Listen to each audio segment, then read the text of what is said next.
Welcome back to the Dry Fire Journal. This is day 52. I'm going to show you that I have nothing in the magazine well and nothing in the chamber of my 365 XL. I use a flashlight all the time after I physically, tactilely, and visually confirm that there's nothing in the chamber, the action, or the magazine well. I'll use a flashlight. I sometimes take the gun apart. I often will use barrel blocks. I use all kinds of things. But always, always, always confirm the condition of your firearm before you begin any type of dry fire practice, including on a live range or in your home or wherever it is you get to do your thinking about your shooting. These videos are not necessarily designed to teach you a whole lot about shooting, but what they are designed to do is to help us think through some things that perhaps we haven't thought through or haven't thought through recently or haven't thought through enough. Today I want to talk about how our trigger movement disrupts our sight picture and dismounts our sight from our intended target.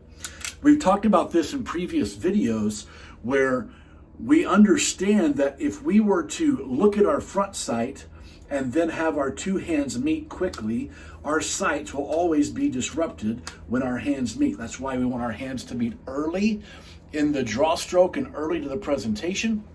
And we've talked about how our trigger press can disrupt our sight picture as well. There's another thing I want you to think about and invite you to really think this through.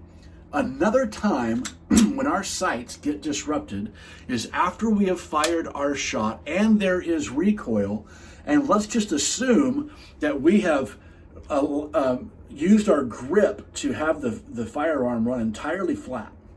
There's another time when our sights move, and that is as we release the trigger and take up the slack for the next shot.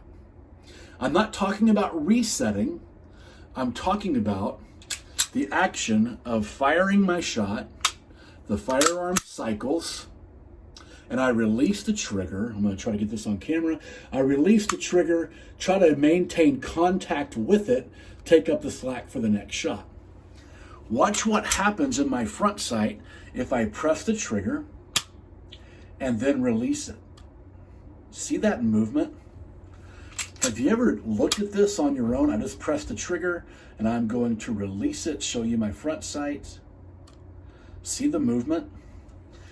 With two hands, it gets mitigated quite a bit, but it can still be there. Something I invite you to try and experiment and make some notes on is what kind of grip do you need to maintain in between your shots so that your sights stay right where you want them to be. Give this some thought, think it through, and I'll see you tomorrow.